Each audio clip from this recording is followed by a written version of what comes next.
Welcome back to Down the Track. So the first day of the T20 World Cup is done and dusted. England winning the second game of the day very convincingly, even though they lost a few wickets, but they won by 6 wickets. West Indies, the defending champions, getting bundled out for 55, and England chasing it down, not too comfortably, but it was too less of a score to actually bother them. And yeah, these pitches are just not suiting these teams. We saw earlier Australia, South Africa struggling a bit, but this West Indies team, they like to go over aggressive. They like to hit the boundaries. Their boundary percentage is high, dot ball percentage is high. But in these pitches, you need to rotate the strike more. Single doubles are as crucial as boundaries, and they'll have to adjust the game a bit. I know even if they do maintain this kind of game, they can still beat teams, but consistency will be key in this World Cup. And I still won't write them off because on their day they can still beat anyone. But this kind of approach against a world-class team against England just didn't work out, and none of their batsmen could adjust to the pitch. The slow nature of it. Abu Bakr, mashallah, West Indies hug di, both bura hug di. Man, I can't believe it. Like, honestly, I had England favorites in this game, to be very honest with you. Just because the West Indies, we saw even in the IPL, the players are not adapting to the pitch. It's a bit slower. They're trying to smash every ball out of the ground. Pura phod ke rakhna cha rahe. It's not really working for them. And yeah, I think if this was in India, it would have been a different story. West Indies would be a different team. Also, the team combination was a bit strange. They only went with the one spinner, no Jaden Walsh Jr.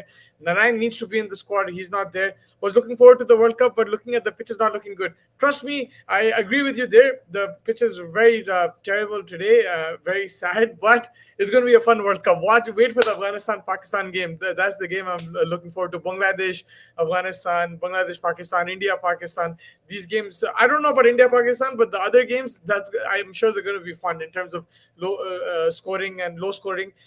Even if it's low scoring, it'll be fun. Trust me. I hope so. Tomorrow's game might be a bit boring. India, Pakistan, I'm not giving you any guarantees. It could be exciting, it could be boring, but the other teams, especially Afghanistan games, I think they will be exciting. Hopefully, we find pitches which are better to bat on.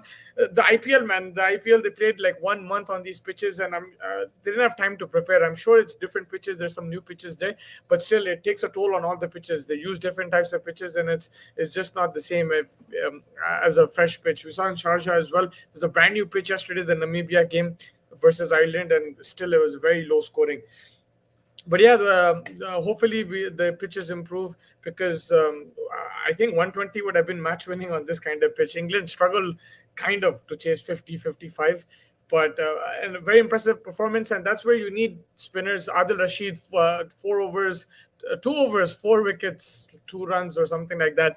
A brilliant performance. He's the main spinner, and he's going to be the difference for England against the other teams. Moeen Ali with the new ball in the power play, he was outstanding as well. So England have a backup, right? Like, there's no Ben Stokes there, but for these conditions, Moeen Ali could be as useful as a Ben Stokes.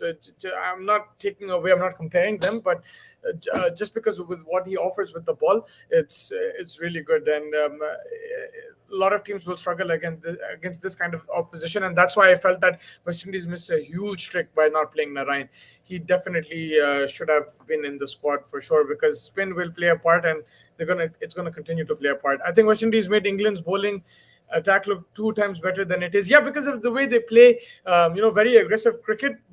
This England attack is not the strongest attack, right? You have to remember there's no Jofra Archer. He's probably England's best T20 bowler. He's one of the best in the world. Even if you look at the leagues, you take the IPL, CPL, and all the other leagues, Big Bash as well. Archer has been outstanding, and England will miss Archer big time. Exactly, that's what I'm saying. They will definitely miss him.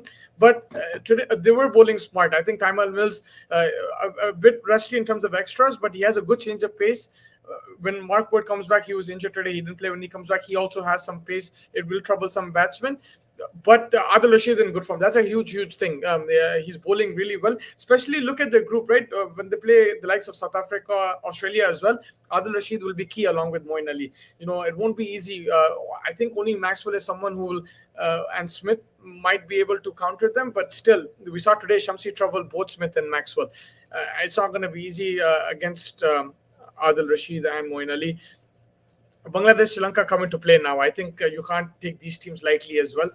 Spin it to win it. It looks like even the bowlers, you bowl those cutters and stuff. Those will be useful. And yeah, if you just talk about West Indies today, over aggressive, trying to hit every ball out of the park. Even when they were 30 for 4, Russell came and swung the first ball. He missed it, and then eventually got out the next over. You have to adjust to conditions. I know you have an approach which has been successful. It's been a successful method in the last 10 years in T20 cricket. They've won 2 World Cups on the basis of this method, but sometimes you have to take the pitch into consideration. I'm sure they're still not going to listen, and they might prove me wrong and even go to the finals, but it's going to be difficult, especially also with their bowling attack. Without an Narayan, without Samuel Badri, for example, it's going to be a bit difficult for the West Indies. They need some firepower in their bowling as well. Ravi Rampal is still playing. It's kind of unbelievable for me. There was talk that Fiddle Edwards would also be in the squad. Let's see how it goes. From England side of things, bowling looked good. Batting again, a few suspects, not adjusting to the pitch. What's his name? Jason Roy, a couple of good boundaries and then getting dismissed. Johnny Bairstow, again, slow on the ball. Livingston has been in poor form. He's also not adjusted to these conditions. He's been there for like 1 month now, and it's difficult. It's not easy. They've been playing in England all their lives, and even in the recent players, they've been playing there. They like the ball coming on. Over here, the ball does stop, and the way England and West Indies play, it could be risky in this tournament. But you might need someone like a Saqib Ul Hasan, a Babar Azam, Virat Kohli type player. I think Joe Root should have been in this England squad. It would have been a much safer bet, and it would have really helped them going into especially the semi-finals, finals if they reach there. Someone like a Joe Root, because we saw Steve Smith today as well against South Africa. A runner ball was required. He did a runner ball. He set up the game nicely for Australia. Yes, it was Stoinis in the end who took them across the line, but Smith's partnership with Maxwell and Smith's innings was crucial. I think these type of players who play runner ball will be important in the UAE, and that's where I think England kind of missed a trick, because you saw today as well, they're just chasing 55. There was no need to go for these big shots. Yes, there were 1 or 2 good deliveries. There was an amazing catch, but the shot selection was poor. Just rotate the strike. I know it's easy for me to say sitting here, but you have to be a bit more sensible, especially when you're playing such a big tournament. And when the pitches are like that, I understand, if it's a good pitch, go for it. It's worked for England and West Indies. That's their method in winning T20 World Cups. If you get a good pitch on this tournament, which I'm sure you will, then go for that. But sometimes you have to adjust to the nature, because you lose games like this. Not only do you not win the 2 points, your net run rate gets affected so badly. And if West Indies get tied on points with another team, it'll be difficult for them to go through on net run rate. So they have to be very, very careful about that. For me, the star player of the game, Adil Rashid, outstanding figures. Abu Bakr, if you're still with me, let me know what your predictions are for tomorrow, India versus Pakistan. Tell me who's going to score more runs, Kohli or Fakhar Zaman. Who's going to pick up more wickets, Shaheen Shah or Bumrah, and who's going to take more catches, Jadeja or let's say Shoaib Malik. Yeah, give me some predictions for tomorrow. It's going to be a big game. Hopefully, I'll try to make a space on Twitter in the night after I eat and everything later in the night. We'll get our friends and stuff on Twitter and speak about the game on the MySpace. I'll do it through my account. You have me on Twitter, so you can invite your friends as well. We'll talk about the India-Pakistan game. And you're saying Kohli duck. Yeah, I mean, Kohli's not been in the biggest, he's not been in the best of form. There's a lot of pressure now. There's a lot of talk about Babar Azam taking over the reins as the best batsman in the world. But the funny thing is, Virat Kohli's average is still one of the best. Babar Azam's averaging 40-something. Virat Kohli is still averaging 52. In the last series against England, I think it was in February or March, the T20 series, he averaged 80, 90 plus in that, without getting 100. But he's been decent in T20s. But on these pitches, Virat Kohli, Rohit Sharma, both are suspect, especially against spin. They do struggle. And who is the player who can take them out? I think there's one player. It is Virat Kohli, but maybe a Surya Kumar, even him, he likes to play shots. They need someone who can anchor, and it's these type of players, Kohli, Babar Azam, Smith, Kane Williamson, who will be more successful on these pitches, I feel. And yeah, I think if you just sum up today's game, today's day, it's been, both pitches have been slow. It's been a bit difficult for batsmen. The bowling has been good. I think South Africa fought well to take the game so close. They were 10-15 runs short, but credit to them for taking it close. West Indies just didn't put up a score. If they put up 120, they could have fought as well. I think this is the first time India is facing Shaheen Shah. think he could trouble them. I think he bowled in the 2019 World Cup, if I'm not mistaken, the game in Old Trafford in Manchester. I think he played there when Rohit Sharma and KL Rahul got off to a good start. But even there, you see, like, there was a 100-run partnership. What happened in that game? There were a couple of drop catches, the run-outs. That's the thing in these games. Pakistan need to hold their catches. When they hold their catches and stuff, they'll have a better chance. If you're going to drop like a Rohit Sharma or KL Rahul or a Kohli, you're giving them extra chance. Champions Trophy won't keep coming. In Champions Trophy final also, they dropped Kohli and he gave the same catch the next ball, but he doesn't do that every time, and neither do the other players like Rohit Sharma and stuff. They won't keep giving you chances. Yes, it was a final, one day it happened, but if Pakistan take their chances, they can put pressure on India. I don't know. I have this feeling as well that Pakistan have some sort of edge by Pakistan can't feel. Go and watch the Saeed and Ajmal drop. That's my favorite ever YouTube clip, one of my favorites.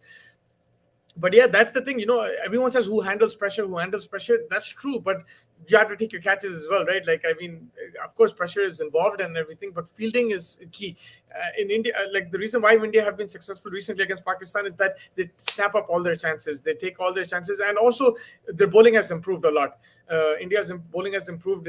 They cause Pakistan problems. Someone like a Bumrah is bowling at the same speed as a Pakistani bowler.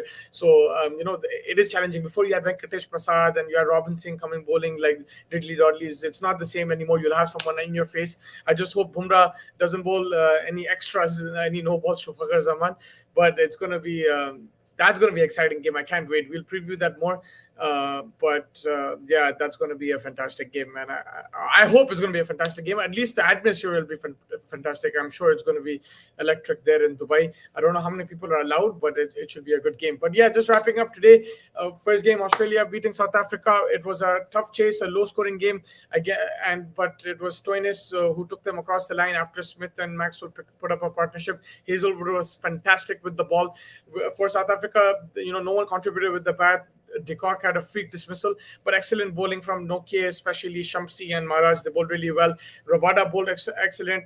Was a bit expensive in his last over, but apart from that, he bowled pretty well. He was unlucky in that over as well. There was one catch which just fell short. And Australia went across the line, picked up two valuable points, and this group is going to be tough. It's not going to be easy, and it was a very important 2 points. If you look at the other game, England and West Indies, like I said, Adil Rashid running right with the likes of Tymal Mills chipping in. I think he bowled pretty well. The Wokes chipping in. Moeen Ali bowled fantastic in the power play. It was a brilliant bowling performance from England. With the bat, they were a bit shaky, but not too much runs on the board. So they definitely, were going to win the game, and they did that. So big 2 points for them. Plenty of things to talk about. The pitch is going to be talked about now throughout the tournament. Hopefully, we see a better pitch tomorrow in the two games of Sri Lanka versus Bangladesh and India versus Pakistan.